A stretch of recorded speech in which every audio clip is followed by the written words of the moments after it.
হরে কৃষ্ণ। সকলকে আবারও কৃষ্ণপ্রীতি শুভেচ্ছা জানিয়ে আমাদের ধারাবাহিক শ্রীমদ্ ভাগবত গীতার ক্লাসে আপনাদেরকে স্বাগতম জানাচ্ছি। আজ আমরা শ্রীমদ্ ভাগবত গীতার অন্তর্গত নবম অধ্যায়ের 2 নম্বর শ্লোক নিয়ে আলোচনা করতে যাচ্ছি। শ্লোকটি সব থেকে গুরুত্বপূর্ণ। এই যাবৎকালে যত শ্লোক আপনাদের সামনে উপস্থাপন করা হচ্ছে সেই শ্লোকগুলোর ভিতরে সব থেকে গুরুত্বপূর্ণ, কারণ এটি হচ্ছে মানে কি বলা যায় যে শ্লোকটাই বলা হচ্ছে রাজবিদ্যা, রাজগুজ্জম। তো সেই জন্য অত্যন্ত শ্রদ্ধার সহিত এবং অত্যন্ত সতর্কতার সহিত আপনারা শ্রবণ করবেন। অ্যাকচুয়ালি এই অধ্যায় থেকে প্রত্যেকটা শ্লোক আরও বেশি, যতটা সিনসিয়ারিটি আপনারা দেখিয়েছেন, যতটা শ্রদ্ধার সহিত এর আগ পর্যন্ত আপনারা শ্রবণ করেছেন, তার থেকে অধিক শ্রদ্ধার সহিত আপনাদের এখন থেকে শ্রবণ করতে হবে। যদি আপনারা শ্রীমদ্ ভাগবত গীতার এই তত্ত্ব হৃদয়ঙ্গম করতে আগ্রহ প্রকাশ করেন, এই তত্ত্ব হৃদয়ঙ্গম করা অত্যন্ত কঠিন, কিন্তু যিনি শ্রদ্ধালু, যিনি ভক্তিভাব নিয়ে শ্রবণ করবেন তার কাছে সহজ। তো চলুন শুরু করি। শুরুতে ছোট্ট একটা অনুরোধ, যারা চ্যানেলের প্রথমবার এসেছেন অবশ্যই চ্যানেলটি সাবস্ক্রাইব করবেন এবং ভালো লাগলে ভিডিওটি লাইক এবং শেয়ার করতে ভুলবেন না। তো চলুন শুরু করি। নম ওম বিষ্ণুপাদায় কৃষ্ণ প্রেষ্ঠায় ভূতলে শ্রীমতে ভক্তি বেদান্ত স্বামিনীতে নামিনে নমস্তে সারস্বতী দেবে গৌরবাণী প্রচারিণে নির্বিশেষ শূন্যবাদী পাশ্চাত্য দেশতারিণে বাঞ্ছা কল্পতরুর্ভশ্চ কৃপা সিন্ধু ব্যবচ পতিতানাং পাবনেভ্যো বৈষ্ণবেভ্যো নমো নমঃ। জয় অনন্ত কোটি বৈষ্ণববৃন্দ কি জয়, শিল প্রভুপাদ কি জয়, নিতাই গৌর সীতানাথ প্রতি প্রমানন্দে হরি বল। হরে কৃষ্ণ। ওম নমো ভগবতে বাসুদেবায়। ওম নমো ভগবতে বাসুদেবায়। ওম নমো ভগবতে বাসুদেবায়। শ্রীমদ্ ভাগবত গীতা নবম অধ্যায় শ্লোক নম্বর 2। রাজবিদ্যা রাজগুজ্জম পবিত্রম ইদম উত্তমম প্রত্যক্ষ অবগামম ধর্মম সুসুখম কর্তুম অভয়ম। রাজবিদ্যা রাজগুজ্জম পবিত্রম ইদম উত্তমম প্রত্যক্ষ অবগামম ধর্মম সুসুখম কর্তুম অভয়ম। হরে কৃষ্ণ। তো এখন আমরা এই সংস্কৃত শ্লোকের শিল প্রভুপাদ কর্তৃক যে বাংলা ভাষানুবাদ দেওয়া হয়েছে সেই ভাষানুবাদ আমরা শ্রবণ করব। অনুবাদ: এই জ্ঞান সমস্ত বিদ্যার রাজা, সমস্ত গুহ্য তত্ত্ব থেকেও গুহ্যতর, অতি পবিত্র এবং প্রত্যক্ষ অনুভূতির দ্বারা আত্ম উপলব্ধি প্রদান করে বলে প্রকৃত ধর্ম। এই জ্ঞান অব্যয় এবং সুখসাধ্য। আমি আরেকবার পড়ছি, আপনারা গভীরভাবে শ্রবণ করুন। এই জ্ঞান সমস্ত বিদ্যার রাজা, সমস্ত গুহ্য তত্ত্ব থেকে গুহ্যতর, অতি পবিত্র এবং প্রত্যক্ষ অনুভূতির দ্বারা আত্ম উপলব্ধি প্রদান করে বলে প্রকৃত ধর্ম। এই জ্ঞান অব্যয় এবং সুখসাধ্য। হরে কৃষ্ণ। জয় শিল প্রভুপাদ কি জয়। তো এখন আমরা শিল প্রভুপাদ কর্তৃক এই সংস্কৃত শ্লোকের উপরে যে ভাষ্য প্রদান করা হয়েছে সেই ভাষ্যের আলোকে এই শ্লোকটি হৃদয়ঙ্গম করার চেষ্টা করব। কিভাবে এই শ্লোকটির মাধ্যমে আমরা আমাদের জীবনকে পবিত্র করতে পারি, আধ্যাত্মিক জীবনে আমরা উন্নত হতে পারি, সেই বিষয়গুলি আমরা এই শ্লোকের মাধ্যমে হৃদয়ঙ্গম করব। এই শ্লোকটিতে শিল প্রভুপাদ প্রথমে বলছেন, ভগবদ গীতার এই অধ্যায়টিকে রাজবিদ্যা বলা হচ্ছে। সবাই জানেন নবম অধ্যায় রাজবিদ্যা, কারণ পূর্ববর্ণিত সমস্ত মত ও দর্শনের সারমর্ম এই অধ্যায়ের মধ্যে রয়েছে। সমস্ত সারমর্ম যা কিছু এই অধ্যায় অর্থাৎ অষ্টম অধ্যায় পর্যন্ত আমরা যা কিছু পড়েছি তার সমস্ত কিছু সারমর্ম হচ্ছে নবম অধ্যায় আপনি পেয়ে যাবেন।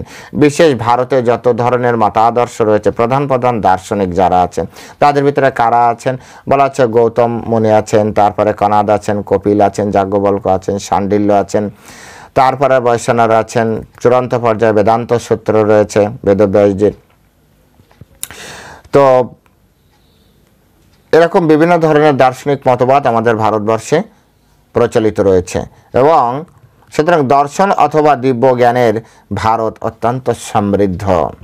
শিলা প্রভুপাদ বলছেন বিভিন্নভাবে আপনি যদি দর্শন করেন তাহলে ভারতের মতো দিব্য জ্ঞান পৃথিবীর অন্য কোনো দেশে নেই। কোনো দেশে এত দিব্য জ্ঞান সমৃদ্ধ কোনো দেশ নেই পৃথিবীতে।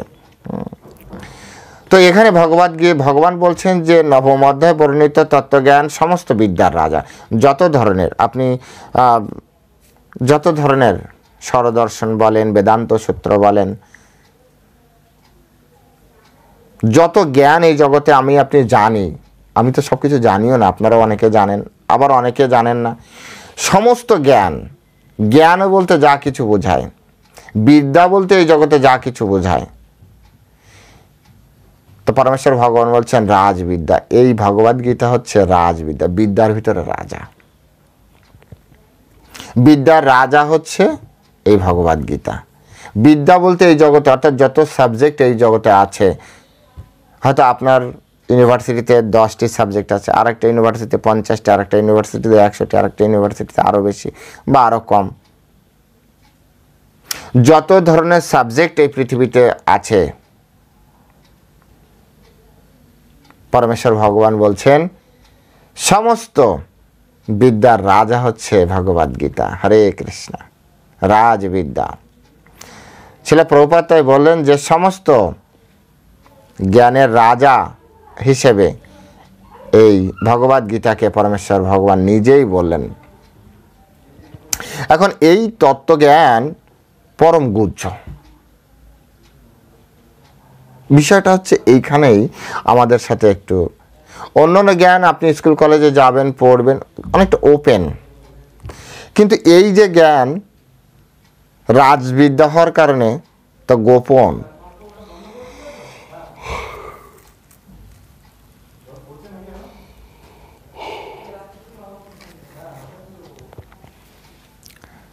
রাজবিদ্যা হওয়ার কারণে এই জ্ঞানটি অত্যন্ত গোপন। পরমেশ্বর ভগবান এই জ্ঞানটা গোপন করে রেখেছেন। একেবারে কি গোপন? তাহলে আপনি পেলাম কি করে? অ্যাকচুয়ালি এই জ্ঞানটা শুধু গুরু পরম্পরায় ওপেন করা হয়েছে।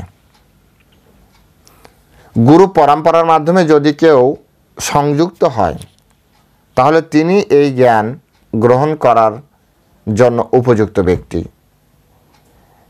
হিসেবে পরিচিত হবেন। তো জ্ঞান গ্রহণ করার এখানে সর্বোত্তম পন্থা হচ্ছে, যদিও গোপনীয়, সকলের জন্য, সকলে জানতেও পারবে না।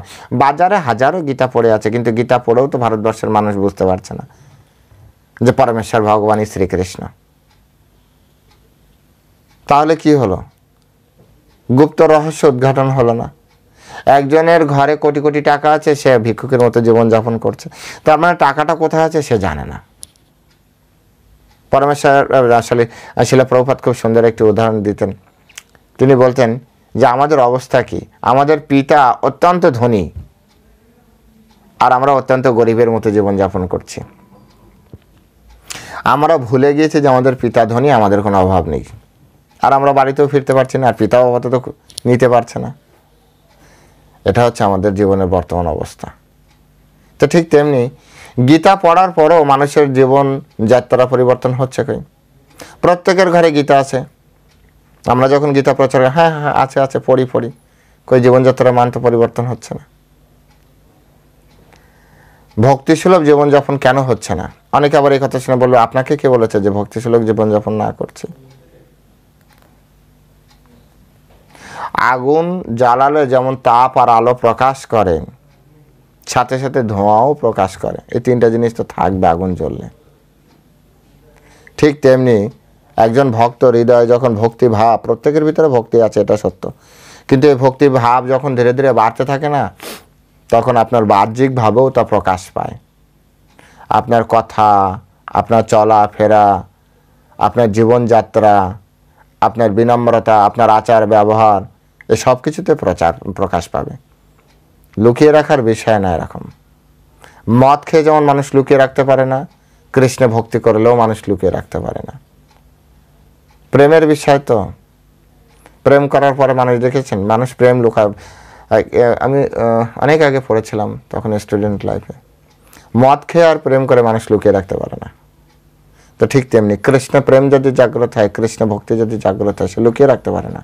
অনেকে বলে না মনে মনে আমি ভক্তি করছি, মনে মনে ভক্তি করছি। মনে মনে কেন, আপনি যদি কিছুটাও ভক্তি করেন কৃষ্ণে, মানুষ জানতে পারবে। কৃষ্ণ ভক্তির এইটাই হচ্ছে। চৈতন্য মহাপ্রভু যখন গয়া গিয়েছিলেন তার পিতৃদেবের পিণ্ডদানের, তার পিতৃদেবের উদ্দেশ্যে পিণ্ডদানের জন্য, সেখানে যে তিনি ঈশ্বরপুরী প্রভুপাদের কাছ থেকে দীক্ষা গ্রহণ করেন। তো চৈতন্য মহাপ্রভু দীক্ষা গ্রহণের আগে এই নবদ্বীপ মায়াপুরে তিনি পণ্ডিত নিমাই নামে খ্যাত, অত্যন্ত মহান পণ্ডিত ব্যক্তি। পরমেশ্বর ভগবান তো, কিন্তু গোপন থাকলেও তো ভগবান, তাই না? জ্ঞানে কে পারবে? যখন দীক্ষা নিলেন, কৃষ্ণ ভক্তি জাগ্রত হলো, তখন তার ভাব কেমন হয়েছিল জানেন? কখনো নাচতো, কখনো গাইতো, কখনো হাসতো, কখনো কাঁদতো, এরকম একটা বিশৃঙ্খল একটা ভাব। সকলে বলে তাকে বলতো পাগল, পাগল হয়ে গেছে। পণ্ডিত নিমাই পাগল হয়ে গেছে গয়া থেকে এসে।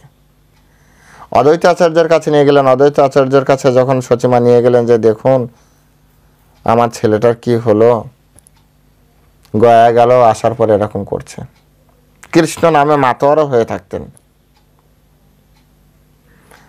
অদ্বৈত আচার্য তিনি তো ভগবান, তিনি সচিমাকে ইনডাইরেক্টলি বললেন তোমার ছেলে যেমন পাগল হয়েছে, এইরকম পাগল যদি আমি হতে পারতাম তাহলে আমার জীবন ধন্য হয়ে যেত। তিনি টেকনিক্যালি বুঝিয়ে দিলেন যে এটি ভালো হচ্ছে। কেউ কেউ বলছে ভূতে পেয়েছে, কেউ কেউ বলছে বিভিন্ন ধরনের। চৈতন্য মহাপ্রভু ঈশ্বরপুরী প্রভুপাদের সাথে আরেকবার দেখা করলেন। দেখা করে বলছে কিবা মন্ত্র দিলা গোসাই, কিবা তার বল, জপিতে জপিতে মন্ত্র করিল পাগল।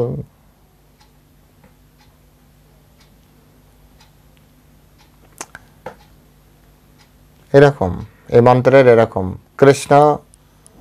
কৃষ্ণের সাথে সংযুক্ত হলে নিজেকে ধরে রাখা খুব কঠিন।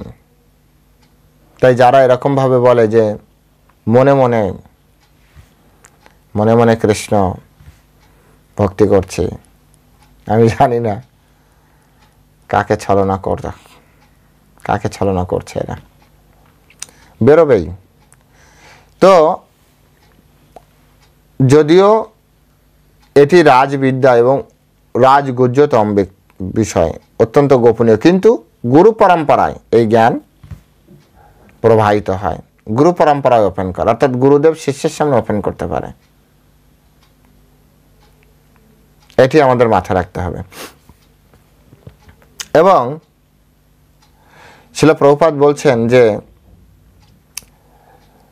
এটি গুহ্য হওয়ার কারণ কি, গুপ্ত হওয়ার কারণ কি, যে জ্ঞানের মাধ্যমে আত্মা ও দেহের পার্থক্য উপলব্ধি করা যায়। এবং এই রাজবিদ্যার চরম পরিণতি হচ্ছে ভগবত ভক্তি। রাজবিদ্যার চরম পরিণতি, অর্থাৎ নবম অধ্যায় পাঠ করার পরে কারো ভিতরে যদি ভগবত ভক্তি না জাগ্রত হয়, তো আমাদের বুঝতে হবে যে সে এই নবম অধ্যায় পড়েনি, অথবা সে বুঝতে পারেনি। দুটোর একটি আমাদের তো অবশ্যই বুঝতে হবে। রাজবিদ্যা হৃদয়ঙ্গমের অন্তিম পরিণতি একজন ব্যক্তি ভগবত ভক্ত, অবশ্যই সে ভক্তি করবে, ভক্ত হবেই হবে, এর কোনো রকম দ্বিমত নেই। যদি না হয় তাহলে বুঝতে হবে হয় সে পড়েনি, না পড়েই বলছে হ্যাঁ হ্যাঁ আমি পড়েছি, আর তা নাহলে পড়লেও সে কিছু বুঝতে পারেনি।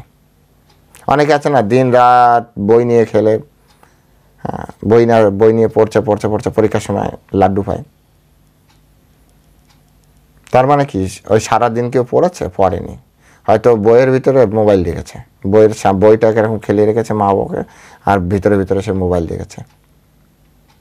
অথবা বই সামনে খেলানো, তার মন সারা পৃথিবীতে ঘুরে চক্র মারছে, এই জায়গায় ঘুরতে যাচ্ছে, ও জায়গায় ঘুরতে যাচ্ছে, এই জায়গায় বেড়াতে যাচ্ছে, ও জায়গায় বেড়াতে যাচ্ছে, এর সাথে গল্প করছে, তার সাথে গল্প করছে, কিছুই পড়েনি। কারণ পড়লে তার তো একটা রেজাল্ট আসবে। তো শিল প্রভুপাদ বলছেন নবম অধ্যায় পাঠের ফল হচ্ছে ভগবত ভক্তি। যদি কেউ ভগবত ভক্ত না হয়, আর কেউ যদি বলে আমি গীতা পাঠ করছি অলরেডি নবম অধ্যায় অবধি কমসে কম পড়েছি, তো বুঝতে হবে মিথ্যা কথা বলছে, পাঠ করেনি। যদি পাঠ করতো তার ভিতরে ভগবত ভক্তি জাগ্রত হতো। শিল প্রভুপাদ তারপরে বলছেন সাধারণত মানুষ এই রাজবিদ্যার শিক্ষা লাভ করে না। তারা শিক্ষা কেবল বাহ্যিক জ্ঞানের মধ্যেই, তাদের যে শিক্ষা তা শুধু বাহ্যিক জ্ঞানের ভিতরে সীমাবদ্ধ। বিদ্যার যে রাজা সেই শিক্ষা গ্রহণ করে না। এটা হচ্ছে বাহ্যিক জ্ঞান, একটা হচ্ছে ভৌতিক জ্ঞান, একটা হচ্ছে আধ্যাত্মিক জ্ঞান। ভৌতিক জ্ঞান বাহ্যিক বা ভৌতিক জগতের জন্য, আধ্যাত্মিক জ্ঞান হচ্ছে পরলৌকিক কার্যক্রমের জন্য। এই জগতের যত জ্ঞান আছে তা হচ্ছে কোন জায়গা? এই জগতের। জাগতিক শিক্ষার ক্ষেত্রে মানুষ রাজনীতি, সমাজনীতি, পদার্থবিজ্ঞান, রসায়ন শাস্ত্র, গণিত শাস্ত্র, জ্যোতিষশাস্ত্র, যন্ত্রবিজ্ঞান, এই সকল বিভিন্ন বিভাগে সাধারণত শিক্ষা লাভ করে। আমাদের স্কুল কলেজে তো এইগুলো পড়ায়, জ্ঞানের নামে তো এইগুলোই পড়াচ্ছে। কিন্তু এই সবগুলি হচ্ছে বাহ্যিক বা ভৌতিক জ্ঞান। ভৌতিক জ্ঞান আমাদেরকে শিক্ষা দেওয়া হচ্ছে। সমগ্র বিশ্বে এই জ্ঞান অর্জনের বিভিন্ন বিভাগ এবং বহু বিশ্ববিদ্যালয় আছে, কিন্তু দুর্ভাগ্যবশত আমাদের এমন কোনো বিশ্ববিদ্যালয় বা এমন কোনো শিক্ষা প্রতিষ্ঠান নেই যেখানে আমরা চিন্ময় আত্মার তত্ত্ববিজ্ঞান আমরা শিখতে পারি। আত্মার বিজ্ঞান শেখানো হয় এরকম কোনো স্কুল কলেজ এখনো তৈরি করা হয়নি। এটা আমাদের জন্য দুর্ভাগ্যজনক, অত্যন্ত দুর্ভাগ্যজনক। কিন্তু তবু প্রাণের আধার এই আত্মাকে উপেক্ষা করে কেবল জড়দেহটিকে জড়দেহের আবশ্যকতাগুলির উপরে মানুষ গুরুত্ব আরোপ করে চলেছে। আমরা এই জগতে যত কিছু করছি সব কিছু আমাদের শরীরটাকে কিভাবে ঠিক করা যায়, সুন্দর করা যায়, সুন্দর করে কিভাবে ভোগ করা যায় সেভাবে। কিন্তু প্রকৃতপক্ষে আত্মা যদি না থাকে, আত্মা না থাকলে তো সব কিছুই নষ্ট হয়ে যাবে। সেজন্য আত্মতত্ত্ব সম্পর্কে আগে জানা আমাদের অত্যন্ত গুরুত্বপূর্ণ, অত্যন্ত গুরুত্বপূর্ণ। আত্মা সম্পর্কে কোথায় বলা হচ্ছে? আত্মা সম্পর্কে দ্বিতীয় অধ্যায়ে বিশেষভাবে আলোচনা করা হয়েছে, বিশেষভাবে আত্মা সম্পর্কে আলোচনা করা হয়েছে। তাই প্রত্যেকের উচিত আমাদের আত্মতত্ত্ব সম্পর্কে জানা।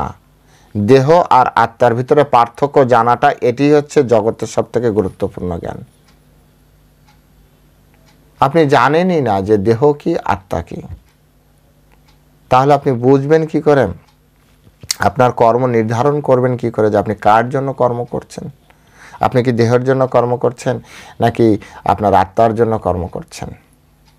সেটি আমাদেরকে এই রাজবিদ্যার মাধ্যমে বোঝানো হবে। এখানে কি বলা হচ্ছে? রাজবিদ্যা, বিদ্যার ভিতরে রাজা। যেন তেন বিদ্যা নয়, এটি শ্রেষ্ঠ বিদ্যা। এমন কথা বলবে যাই জড় জগতে স্কুল কলেজে পড়ায় না তো? কেন পড়ায় না? পড়ানোর মতো শক্তি, সামর্থ্য, ধৈর্য, জ্ঞান, বৈরাগ্য, মেধা এর কোনোটিই আমাদের টিচারদের ভিতরে নেই। আমাদের সমাজনীতিতে যারা পরিচালনা করছেন তাদের ভিতরে নেই। যেহেতু নেই সেহেতু তারা এটা বুঝতে পারছে না আর পড়াতে পারছে না। বলো না সরকার সিলেবাসে দিচ্ছে না সেজন্য পড়াচ্ছে না। মেনে নিলাম সরকার সিলেবাসে দিচ্ছে না তাই পড়াচ্ছে না, কিন্তু টিচাররা ঘরে তো নিজে পড়তে পারে, সন্তানদের পড়াতে পারে। টিচাররা তো স্কুলের বাইরেও টিউশন পড়ায়, কোচিংয়ে পড়ায়। তখন গীতা পড়াতে তার সরকারের সিলেবাস লাগে না, লাগে কি? কোচিংয়ের টিচাররা, টিউশন টিচাররা যদি বলে আমি পড়াবো আপনার স্টুডেন্টকে, সাথে আমি গীতাও পড়াবো, পিতামাতাকে, হিন্দুদের পিতামাতাকে নিষেধ করবে নাকি? আপনার কি মনে হয়? বরঞ্চ তারা খুশি হবে। কেউ বলেন এরকম, আমরা কত পড়িয়েছি না, বাবা এই টিচার কত ভালো, গীতা পড়াবে সাথে। ঠিক আছে প্রভু গীতা পাঠ, হ্যাঁ টিচার আপনি গীতা পড়ান। কই পড়ায় না তো টিচার না।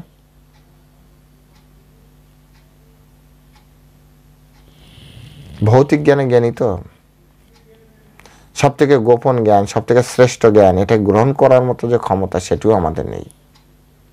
এটা হচ্ছে তার প্রমাণ। ও শুধু মৌখিকভাবে আমরা জানি এটা রাজবিদ্যা, কিন্তু এটি গ্রহণ করার ক্ষমতা আমাদের নেই। রাজবিদ্যা, রাজগুজ্জম, সব থেকে গোপনীয়।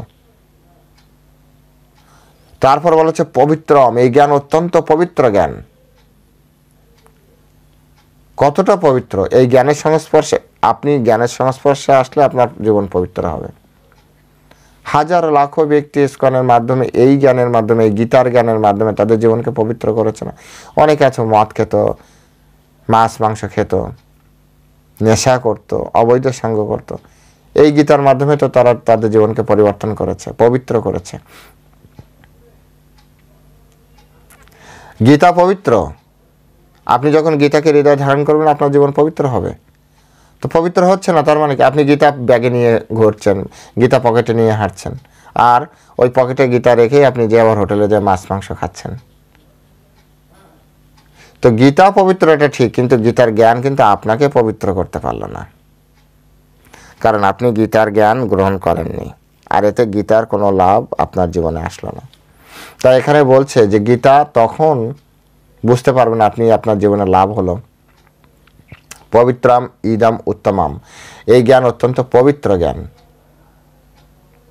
যেমন একটা লৌহ, গরম লৌহ খণ্ড, গরম লোহা, আপনি যদি এরকম ধরেন আপনার হাতে তাপ লাগবে কিনা? লাগবে তো।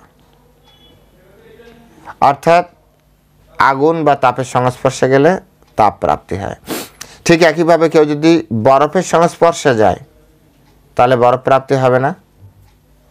অবশ্যই বরফ প্রাপ্তি হবে, ঠান্ডা প্রাপ্তি হবে, হাত ঠান্ডা হয়ে যাবে। শীতকালে আমাদের শরীর ঠান্ডা হয়ে যায় না ধীরে ধীরে? ঠান্ডার সময় ঠান্ডার সংস্পর্শে ঠান্ডা হয়ে যায়। তো বলছে পবিত্র, এই জ্ঞান পবিত্র। তা আপনি পবিত্র জ্ঞানের সংস্পর্শে আসলে আপনার জীবনে কি পরিবর্তন আসবে? আপনার জীবন পবিত্র থাক বা অপবিত্র থাক, পবিত্রই হতে শুরু করবে। সেজন্য আমাদের এই ভগবদ্গীতা রেগুলার পাঠ করা উচিত। কার মাধ্যমে? কার সান্নিধ্যে? ভক্তের মাধ্যমে, ভক্তের সান্নিধ্যে থেকে পাঠ করা উচিত। উত্তম তো কৃষ্ণের কাছ থেকে আমাদের গীতা পড়া, কিন্তু কৃষ্ণের কাছ থেকে আমরা গীতা এখন কিভাবে পড়ব? তাই আমাদের একটাই উপায় আছে, কৃষ্ণের ভক্তের কাছ থেকে, কৃষ্ণের ভক্তের শ্রীমুখ থেকে আমাদের গীতা শ্রবণ করা, এবং অত্যন্ত শ্রদ্ধার সহিত। জিজ্ঞাসার জন্য অবশ্যই প্রশ্ন করতে পারেন, কিন্তু শিক্ষককে, সাধুকে ব্লক করে কোনো লাভ নেই। দেখি আমাদেরকে মাঝে মাঝে আসে দুই একজন প্রশ্নকর্তা, দেখি তো নাকি এমন একটা গুগলি প্রশ্ন করব না, থতমত খেয়ে যাবেন আর লোকজনদের সামনে, তখন আর ইনি কোনো উত্তর দিতে পারবে না। আসে এরকম ব্যক্তি আমাদের সামনে, আমাদেরকে গুগলি প্রশ্নের মাধ্যমে আমাদেরকে কি করায়, বোল্ড করে দেওয়ার চেষ্টা করা হয়। এরকম করে কি হবে? সাধু হেরে গেলেও কোনো লাভ নেই, আপনার কোনো লাভ নেই, সাধুর লাভ আছে। কারণ সাধু তার যে স্তর, সে স্তরে তিনি সবসময় থাকছেন, কিন্তু ভগবানের নাম করে নিজের মতো করে নিজের সুখ উপভোগ করবেন। কিন্তু সাধুর সঙ্গে আমার আপনার লাভ হতো যদি তার সঙ্গ প্রভাবে, তার কথায় আমার জীবনকে আমি পবিত্র করতে পারতাম, তাহলে আমার আপনার কিন্তু লাভ হতো।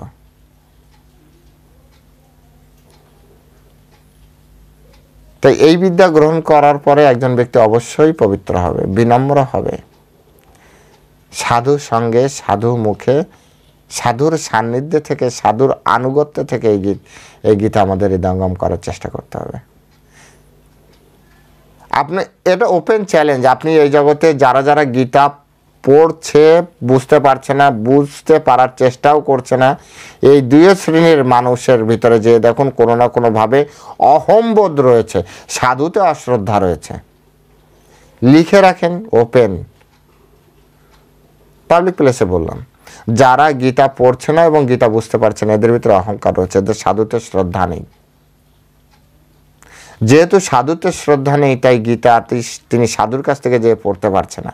অনেকে এইভাবে কি বলে জানেন আমাদেরকে, প্রভু সাধু কোথায় এই জগতে? আমি তো জীবনে একটা সাধু সঙ্গই হলো না আমার। আমি বলি এখানে সবাই সাধু, এখানে আসেন সাধু সঙ্গ, আমি তো দেখছি না, বোঝা গিয়েছে। জলের সাথে জলে মিশে আপনা তেলে জলে মিশাইলে কভু তো মিশে না। আপনি যদি জল হতেন, এখানে জল রয়েছে, জলের সাথে মিশে যেতেন। যেহেতু আপনি তেল, তাই জলের সাথে মিশতে পারছেন না। গাও গাও পুনঃ গৌরাঙ্গের গুণ সরল করিয়া মন। গৌরাঙ্গের গুণ সরল করে তারপর গাইতে হয়। যেহেতু আপনার মন সরল না, তাই সরল চিত্ত ব্যক্তিদের সাথে আপনি মিশতে পারছেন না। আপনার কাছে মনে হচ্ছে না এরা কত জটিল। সরল ব্যক্তি তো এরা যা হয় বলে দেয়, মনের কথা ফটফট করে বলে দেয়। আপনি ভাবছেন এত কিছু বলছে মানে নিশ্চয়ই কোনো একটা ধান্দা আছে। কারণ সারা জীবন তো আপনি এটাই চিন্তা করি, ধান্দা আছে। সাধুতেও আমরা চিন্তা করি, আমরা গ্রন্থ প্রচার করি। অনেক ব্যক্তি এসে কি বলে, আপনারা তো ব্যবসা খুলে বসেছেন। আরে বাবা, হতে পারে এটা শ্রীমদ্ ভাগবত গীতা, কিন্তু আমরা এই শ্রীমদ্ ভাগবত গীতা ছাপাতে গেলেও তো কাগজটা আমাদের কিনতে হয়, তো তার জন্য টাকা লাগে না? নাকি আমরা এই শ্রীমদ্ ভাগবত গীতা ছাপাবো বিদায় কোনো কাগজ কোম্পানি আমাদেরকে ফ্রিতে কাগজ দেয়? কি মনে হয়? এই যে টাইপ করা, প্রিন্টিং করা, একটা প্রেসে পাবলিকেশনের যত কাজ, এবং এটা বৃহৎ বড় পাবলিকেশন, এত না ছোটোখাটো একটা ঘরে তাঁতের মেশিন নয় যে আমি এক সময় একটু টানলাম, আরেকজন আরেকটু সময় টানলো, বাবা টানলো, মা টানলো। বিবিটি অনেক বড় প্রতিষ্ঠান, সারা বিশ্বের গ্রন্থ এখান থেকে দেওয়া হয়। তাহলে কত ম্যান পাওয়ার লাগে, কত লোকবল থাকলে এই কাজটা সম্পূর্ণ সুচারুভাবে করা যেতে পারে। বিচার করে দেখেছেন কখনো? তো এই জনবলকে পরিচালনা করার জন্য কিছু তো অর্থ লাগে, কিছু তো লেবার কস্ট লাগে। প্লাস একটা জায়গা থেকে আরেকটা জায়গায় ট্রাভেল কস্ট লাগে। তো সব কিছু তো বইয়ের ভিতরে অ্যাড করতে হবে। তারপর আবার মন্দির পরিচালনা করতে হবে এই বই বেচে। এরপরও আমাদের যে বইয়ের যে দাম, যে মূল্য নির্ধারণ করেছে, আপনি সেম বই আপনি বাইরে থেকে সেম পৃষ্ঠার বই কম দামে, এর থেকে কম দামে হয়তোবা পাবেন না, হয়তোবা আপনি পাবেন না। সুতরাং এই যারা ব্যবসা ভাবছে, এর ভিতরে কি আছে? এর ভিতরে ভিতরে ব্যবসা। যার ভিতরে সবসময় ব্যবসার কথা চিন্তা করে, তারা সব জায়গায়। তো অনেকে বলেন সাধুর সঙ্গে, সাধু কোথায়? আপনি সাধু না, সেই জন্য সাধু দেখতে পাচ্ছেন না। সাধু দেখার মতো চোখ থাকতে হবে, তো আপনার আমার। সাধু এসে বলবে আমি সাধু, আপনি আমাকে প্রণাম করেন। আপনাকে খুঁজে বের করতে হবে লাখো মানুষের ভিতরে কে সাধু, কাকে আপনি প্রণাম করবেন। খুঁজে বের করতে পারছেন না মানে ফল্ট আপনার, ফল্ট আমার, যে আমি সাধু চিনতে পারছি না। তো যাই হোক, এখানে বলছে পবিত্রম ইদম উত্তমম, এই জ্ঞান অতি উত্তম জ্ঞান। এই জড়জগতে যত জ্ঞান আছে তার ভিতরে শ্রেষ্ঠ উত্তম জ্ঞান হচ্ছে এই ভগবদ গীতার জ্ঞান। আমাদের সনাতন ধর্মে অনেক জ্ঞান রয়েছে, সমস্ত জ্ঞানের ভিতরে উত্তম জ্ঞান হচ্ছে এই ভগবদ গীতা। তারপরে তার সম্পর্কে বলা হচ্ছে যে প্রত্যক্ষ অবগমাম, প্রত্যক্ষ অনুভূতির দ্বারা, প্রত্যক্ষ অনুভূতির দ্বারা আমরা আপনারা এটা জানতে পারবো। অনুভূতি মানে প্র্যাকটিক্যাল এক্সপিরিয়েন্স যেটাকে বলা হয় ইংরেজিতে। প্রত্যক্ষ অনুভূতির মাধ্যমে আমরা যখন জানতে পারবো, তখন আমাদের কাছে এটি আরো দৃঢ় হবে যে ভগবদ্গীতা কি, ভগবদ্গীতা কিভাবে কাজ করে, ভগবদ্গীতা আসলেও আদৌ কাজ করে কিনা করে, নাকি এটি শুধুমাত্র পরমেশ্বর ভগবান তার বন্ধুর সাথে কথোপকথন করেছেন। যদি এমন হতো তাহলে কোটি বছর ধরে এই ভগবদ্গীতা ভারতবর্ষে থাকতো না, লাখো বছর ধরে এই ভগবদ্গীতার উপরে মানুষ জীবনযাপন করতো না, হাজার বছর ধরে এই গীতা সকলের হৃদয়ের মনি হয়ে থাকতো না। এই জগতে অনেক বড় বড় লেখক এসছে, হারিয়ে গিয়েছে, আমরাই পড়ি না তাদের লেখা, আপনারাও অনেকে আছেন পড়েন না, কিন্তু পড়লে আপনি জানতে পারবেন। তাই বলা হচ্ছে প্রত্যক্ষ অবগমম, প্রত্যক্ষ অনুভূতির দ্বারা আপনার এটি উপলব্ধি হবে। যেমন আপনি যখন বৃন্দাবনে যান, গোবর্ধন যখন পরিক্রমা করবেন, দেখবেন যে আপনি যখন প্রণাম করছেন, গোবর্ধন যখন পরিক্রমা, আপনার এক ধরনের ফিলিংস তৈরি হবে, উপলব্ধি আসবে। আপনি যখন রাধাকুণ্ড পরিক্রমা করবেন, রাধাকুণ্ডর জল মাথায় স্পর্শ করবেন, আপনার একটু এক ধরনের আলাদা উপলব্ধি আসবে। একইভাবে আপনি যখন নবদ্বীপ ঘুরবেন, মায়াপুর দর্শন করবেন, চৈতন্য মহাপ্রভু চরণ দর্শন করবেন, প্রণাম করবেন, এখানকার ধুলি মাথায় লাগাবেন, আপনার অনুভূতি চেঞ্জ হবে, অনুভূতি চেঞ্জ হবে।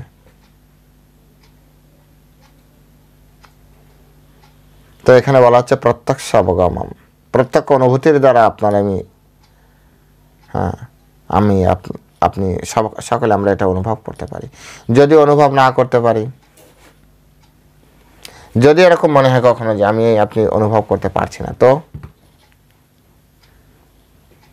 তার মানে আমি রাজবিদ্যা রাজগুজ্জম বুঝতেই পারিনি।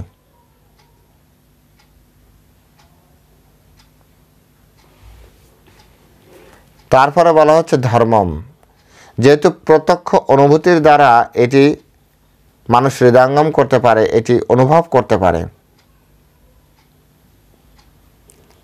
তাই এটি হচ্ছে প্রকৃত ধর্ম। আর ধর্ম হওয়ার সাথে সাথে সুসুখম, ধর্মই একমাত্র সুখ প্রদান করে, অধর্মই এই জগতে দুঃখ প্রদান করে। যদি আপনি ধর্মীয় পথে আছেন আর আপনি সুখ অনুভব করছেন আর দুঃখ অনুভব করছেন, তার মানে আপনি নিজে ধর্মের পথে নেই। অনেকে আমাদের কাছে এরকম এসে বলে, আপনারাও শুনেছেন, ধর্মের পথে থাকলেই তো জীবনে শুধু দুঃখ। যারা ধর্মকর্ম কিছু আচরণ করে না, তারা কি সুন্দর হেসে খেলে ব্যাংক ব্যালেন্স নিয়ে গাড়িতে করে জীবনযাপন করছে। কত বাজে লোক ওরা, আমি জানি, তারপরেও এরকম। ভগবান এগুলো দেখে না?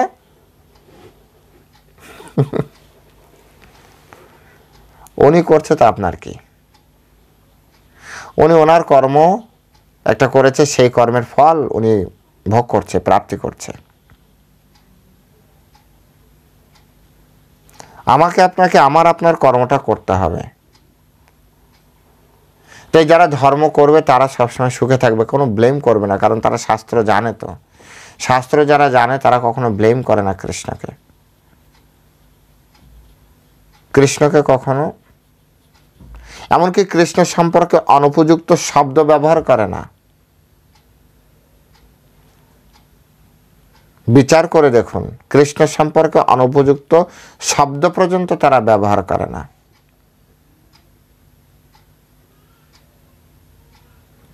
সেজন্য এটা হচ্ছে ধর্মম সুসুখম, সুখ প্রাপ্তি হবে। আপনি ধর্ম করেছেন, আপনার জীবনে দুঃখ, আমি কৃষ্ণকে এত ডাকি, এত ভালোবাসি, তথাপি আমার জীবনে দুঃখ যাচ্ছে না। আপনি কৃষ্ণকে ভালোবাসেন, কৃষ্ণ এসছে মানে আপনার জীবনে সুখ থাকবে, কৃষ্ণ আসেনি মানে আপনার জীবনে দুঃখ। কৃষ্ণ ভুলি যেই জীবন আদি বহির্মুখ, অতএব মায়া তারে দেয় সংসার দুঃখ, এটি শাস্ত্রের প্রবচন। কৃষ্ণকে যখন একজন ব্যক্তি ভুলে যাবে, তখনই তার জীবনে দুঃখ প্রাপ্তি হবে। তা আপনি নিশ্চয়ই আপনার জীবনে কৃষ্ণকে ডাকার পরেও আপনার জীবনে দুঃখ এসছে মানে আপনি কৃষ্ণকে ভুলে আছেন। আপনি অ্যাক্টিং করছেন, মানুষকে দেখাচ্ছেন যে আপনি কৃষ্ণকে মনে রেখেছেন, আসলে আপনি কৃষ্ণকে মনে রাখেননি।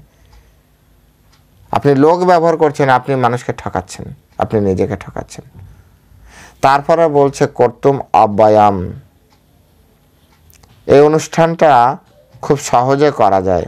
হ্যাঁ, এই জ্ঞান অব্যয় এবং সুখসাধ্য, এই জ্ঞানটি আচরণ করা জীবনে। সাথে থাকবেন, চেষ্টা করব যে কিভাবে কত সুন্দরভাবে আমাদের জীবনে আমরা এটি কি করতে পারি, প্রয়োগ করতে পারি, আস্বাদ করতে পারি। দেখবেন এটি সুখসাধ্য বিষয়। সুখে আমরা সুন্দরভাবে সব কিছু টুপটুপ করে করতে পারবো। ধীরে ধীরে আমাদের জীবন পবিত্র হবে। তো আজ এ পর্যন্তই। সকলে ভালো থাকবেন। হরে কৃষ্ণ। জয় শিলা প্রভুপাদ কি জয়।